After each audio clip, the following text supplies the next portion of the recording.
আমেরিকায় যাওয়া আর স্বপ্ন নয়। আপনারা অনেকেই মনে করেন আমেরিকা যেতে হলে লক্ষ লক্ষ টাকার প্রয়োজন।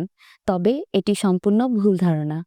আসলে সঠিক পদ্ধতি অনুসরণ করলে এবং সঠিক গাইডলাইন ফলো করলে আপনি খুব কম খরচেই আমেরিকার জন্য ভিসা পেতে পারেন।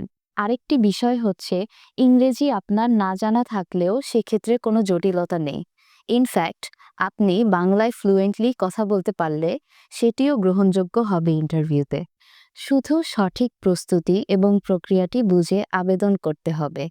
আর আমাদের টিম আছে আপনাদেরকে আপনাদের প্রক্রিয়াটিতে সহযোগিতা করার জন্য। আমরা আপনাকে গাইড করব কিভাবে ভিসার জন্য আবেদন করতে হয়, কিভাবে ইন্টারভিউতে নিজেকে উপস্থাপন করতে হয় এবং ইন্টারভিউতে প্রয়োজনীয় কাগজপত্র কি কি নিয়ে যেতে হয় বা কোন কোন তথ্য আপনাদের জন্য প্রয়োজনীয়। আমরা জানি আপনার স্বপ্নটা আপনার কাছে কতটা মূল্যবান, তাই আমরা সঠিক দিক নির্দেশনা দিয়ে আপনার পাশে আছি।